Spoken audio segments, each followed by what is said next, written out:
Okay, hey guys, hope everyone's doing well. Today I thought I'd just pop open some of these pop figures because this pile is just starting to get a bit big. So I thought I'd open them. We're going to leave the Zoidberg exclusive one in there for now until I decide what I'm doing with it. We're going to leave the Holiday Thanos in there as well. But basically these have all been sat on my desk for a while and I kind of want to tidy up. So I thought I'd do, rather than just opening them, I thought I'd do a bit of a video. Give me something to do today. So these figures we're opening are 3 Marvel figures, but other than that there isn't much of a theme to them. So why don't we start with the ones on the top. These are Super-Skrull and Korg. These are 2 pop figures I knew I was going to get at some stage, and then when the Entertainer was doing their 2-for-1 deal a few weeks back, I thought I'd probably better pick them up, because I thought I'm definitely going to buy them at some stage and I'm probably never going to get them any cheaper than $5 each. So yeah, let's go with that, I thought. So we'll open Korg first, why not? Rest of the series, we've got Hulk as a 6-inch pop. We've got Thor, Rescue, Captain America, Iron Spider, Hulk, like Professor Hulk, Captain Marvel, Bro Thor, and Thanos. Like Battle Damage Thanos in the garden, and of course Korg. No interest in any of the other ones there. I was kind of interested in getting the one with Korg and Meek, the exclusive one. I've been seeing that pop up a few places like Amazon and Forbidden Planet, but at the end of the day I kind of thought I'm not really that bothered about them. And to be honest, if I'm not getting these cheap, I don't really rate these enough to like buy them for myself. I prefer things that I collect to have a practical use, so I prefer these as like gifts and stuff. So I thought but when this one was just a $5, I thought it was worth picking up. But yeah, anyway, if I stop rambling, I'll pop him open now and take a look at him.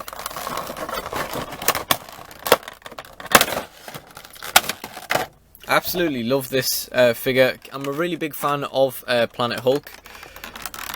And I'm a really big fan of Thor Ragnarok and so forth. And this is a really cute figure of him, really. You know, he's got the Hawaiian shirt, it's ripped in places because he's made of rock. The one thing I don't like about pop figures is how many bobbleheads we're getting now. Like, when pop figures were first made, I was kind of like, why don't these have bobbleheads? And now that they all have bobbleheads, I'm like, God, I wish these didn't have bobbleheads, because it just makes me nervous. It makes me think the head's going to come off. It's probably because I was working a shift once when we had 3 of an oversized Thanos bobblehead break and get returned. 3 of them in about 20 minutes. But yeah, I digress. Yeah, so that's a really nice pop figure. I really like him. We'll put him just there. Then we'll open the Super-Skrull. Now, we're so happy to see the Skrulls, etc. back in the Marvel Universe. I used to play this game HeroClix, which I really liked the Skrulls in, and you know, we didn't have any Skrulls in that for a long time. Fantastic Four's finally returning there as well, so that's it's lovely to see the guys back. The Skrulls I quite liked in Captain Marvel. They were definitely the best part of the film. It wasn't a bad film, but yeah, I digress. Anyway, so we've got the Super-Skrull here. Honestly, I kind of think it looks better on the box, with the kind of the dark lines, the darker green lines around, like highlighting the features. I guess that might look terrible if they put it on the actual figure, but I think, personally, I think it looks better, at least on the box. Obviously the Super-Skrull's got the Flame and Torch hand, the Thing hand, the Invisible Woman leg, and the Mr. Fantastic sort of stretch arm. It's always a cool pose, but it just sort of look a lot very pointless. Like, I don't understand why this is a stretch arm. I don't understand why the foot's invisible. Yeah, but this is an iconic Super-Skrull pose, or Super-Skrull kind of thing. So, you know, yeah. So yeah, that's 2 really cool figures. This guy's not going to stand up very well. Okay, he might get put back in the box. He might be fine, he might get put back in the box, who knows. Korg seems to be standing very well, he's got very strong feet. Next we'll do the Venomised Thanos. I got this off Amazon just before Christmas, during a period where I was sort of, because I was buying pop figures for other people, I thought I was going to like finally go crazy for him, but luckily I managed to stop myself. But this one was, I think, £5.33 on Amazon, and then they reduced the price further. And they refused to price match it, so I literally just returned it and bought another one.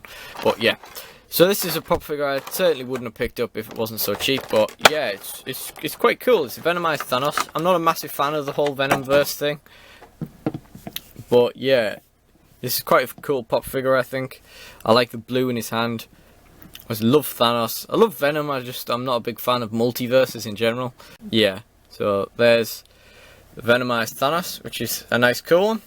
And finally, we may as well, because we're here anyway, we may as well do it as like extra opening or something. Finally, we'll pop open Shaggy. Got Scooby off my lovely girlfriend, got me Scooby for Christmas, so she decided to buy me this as well while we were at a local Comic-Con. It was only £8, so it's fair enough, and it's the only one of the lot that doesn't have a bobblehead, so that's nice. What I like about it is the fact that him and Scooby both have sandwiches, so you know, they're kind of like posed. Although he's not going to stand up. Yeah, he's not even like a wobbly stand. He literally just can't stand. Right. Okay, well that's good. Okay, so my review of this one is, yeah, it's really cool, but yeah, it physically can't stand, so it's kind of terrible. These are all really cool sculpts. I do hate that these three are bobbleheads, but I mean, what can you do? All of these I got for really good prices, so I can't really complain. Probably going to put Shaggy in the box. We'll see how Super-Skrull gets on. I don't know if I still have the box for my Scooby. I do keep the boxes for a while, but I don't know if I'll still have it, but maybe they'll be better posed in the boxes. These two, as I say, are certainly going to stay in the boxes for now, until I work out what I'm doing with the Zoidberg, and probably until Christmas for the Thanos. Okay, thank you for watching this, guys, and goodbye.